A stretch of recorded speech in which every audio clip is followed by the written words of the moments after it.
थरे बनइले पूरा मासे खाइबे मार्केट ठारू भी अधिक टेस्टी आ अधिक क्रिस्पी हेले थरे बनइकी देखंतु पूरा 2 मास आसीबो एटा मोर ग्यारंटी। एमिति थरे तैयारी करंतु पूरा कुरुमुरिया बुंदी और चूड़ा मिक्सचर देखिए आपण को बहुत ही बढ़िया लगे आउ चा सांगे छोट मोट भोकरे बहुत ही कम आसो। तो चलते फ्रेंड्स आज आम तैयारी करवा चूड़ा और बुंदी मिक्सचर। तो ये चूड़ा बुंदी मिक्सचर केमिति बनइबा चलते देखि नबा। ता घर कही रखुची हेलो फ्रेंड्स बासुमती किचन रे आपण मानक समस्त को बहुत बहुत स्वागत। जदि फर्स्ट टाइम मो वीडियो किए देखुथिले वीडियो को गोटे लाइक करंतु आउ दया करिके चैनल को सब्सक्राइब करंतु। एमितिका नुआ नुआ आउ सबुठारो सहज रेसिपी सबुठु प्रथमे आपण माने आम चैनल रे देखिबा पई। तो चलंतु बनेबा। तो यही मिक्सचर बनवाई मुझे देखूँ ये गोटे कप बेसन बेसनटा ये आम फाइन बेसनटा ऐड करवा खदड़िया बेसन बिल्कुल भी ऐड करें जोटा कि आमर पूरा फाइन बेसनटा ही ये पकेबे।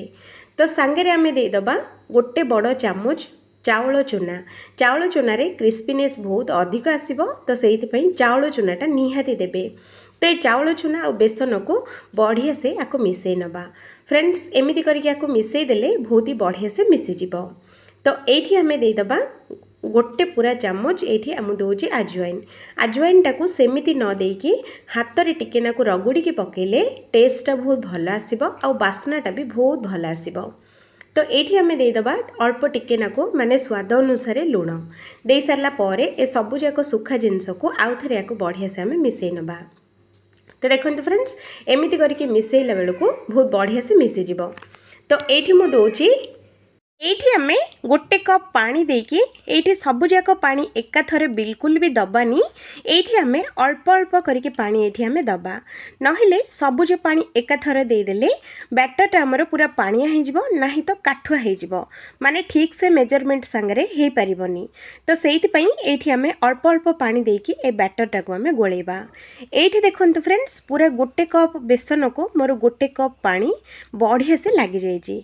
तो ये देखो बैटरटा एमती मु गोलैची याठू बेसी पतला करें कि याठू बेसी भी मोटा भी रखिबेनी। तो चलतु ये बैटर को गोलै सारा पर 5 ରୁ 6 मिनट या आम रेस्ट करने छाड़ीदबा।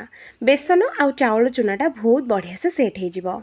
तो ये देखो मु 10 मिनट पर मुझे देखा। तो देखो बैटरटा टिके नाकु गाढ़ा हो जाइए आ बहुत ही सुंदर फुली जाइए देखिले ना। एमती जिते फुलिब आम बुंदीटा बहुत बढ़िया लगे। तो ये आम कौन करवा 2 पिंच आम ये खाइबा सोडा देदबा माने बेकिंग सोडा भी नहेले खाइबा सोडा भी आपण मैंने दे पारिबे। तो खाइबा सोडा दे सारा पर बढ़िया से आपको मिसई नबा। तो ये देखो फ्रेंड्स मुझे तेल टिके नाकु गरम करिछि जोटा कि आम बुंदी छाणिया पई तेलटा ये आम मीडियम गरम रखिबा। ता उपरे ये आम एमितिया गोटे जाली बासन रखिदबा ता उपरे आम बेसनटा पकेबा। तो देखंतु एमिति करके पकेबा आउ एठी अधा बेसन पकेबा आउ अधा बेसन को बळका करबा। तो बळका बेसन रे मु कोन करूची चलंतु देखि नबा। प्रथमे ए बेसनटा को आम तेल भितरे एमिति चामच सहाय्य रे एमिति सबुतक बुंदी गुडाको आम बनै नबा। फ्रेंड्स एथरे बनैले सबुजाक बुंदी गोटे साइज रो हबो आ बहुत ही बढ़िया से फ्राई हबो। तो ये देखो सबुजाक बुंदी मु पकई देछि आउ याको एपट सेपट करिकी आउ गैस रो फ्लेम टाको मीडियम रखिकी एगुडा को आमे भाजीबा।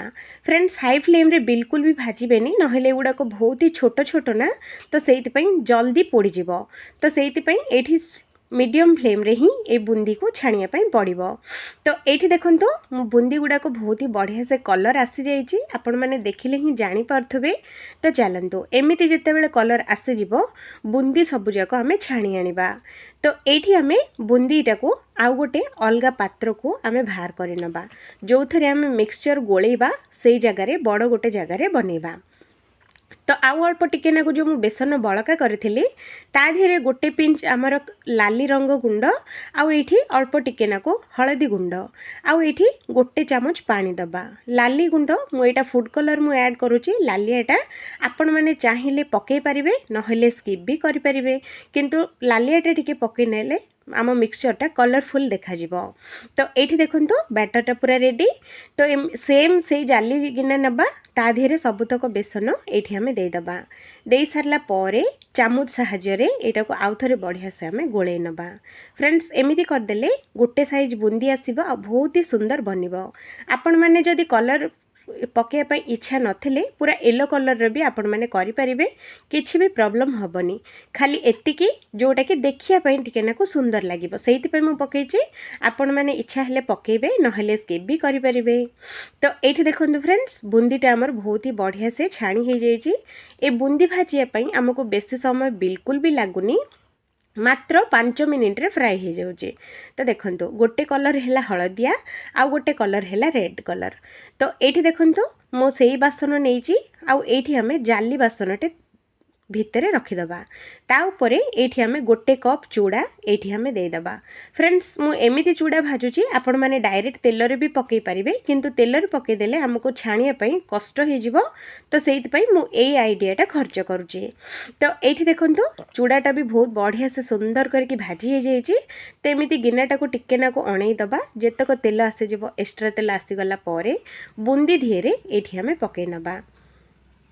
तापरे आउ थे मु कौन करुच्ची देखो सुखिला लंका ये आम देदेबा 3 ରୁ 4टा को 4 खंड करके देदेबा। अल्प टिके नाकू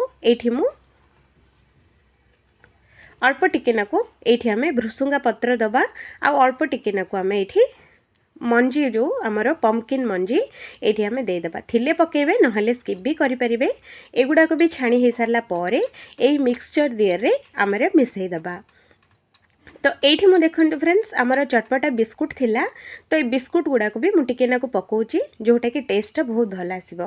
सांगरे अधा चामच ये मु कला लुण पकाउची। कला लुण पकेले टेस्ट बहुत भल आसी थाए। तो से ये आम अधा चामच रू भी कम गोलमरीच गुंड जोटा कि आम पेपर पाउडर भी कहूँ सेटा मुझे ऐड करुच्ची फ्रेंड्स।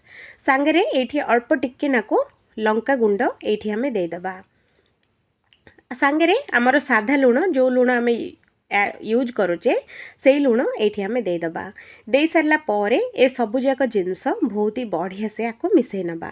तो देखो फ्रेंड्स एमती करके मिसई दिंतु जो गुड़ा आम जो गुंड मसला सबुजाक पकईचे ए सबुजाक जमी बढ़िया से मिसई जीव।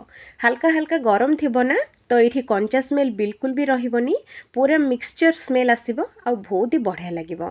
तो ये देखो एमती करके तल ऊपर करके या बढ़िया से गोले ने जोटा कि आम मसला जो गुड़ा सबुजाक पकईचे बहुत बढ़िया से ये मिसीज। तो ये देखो पूरा मिसिकी परफेक्ट हो जाइए।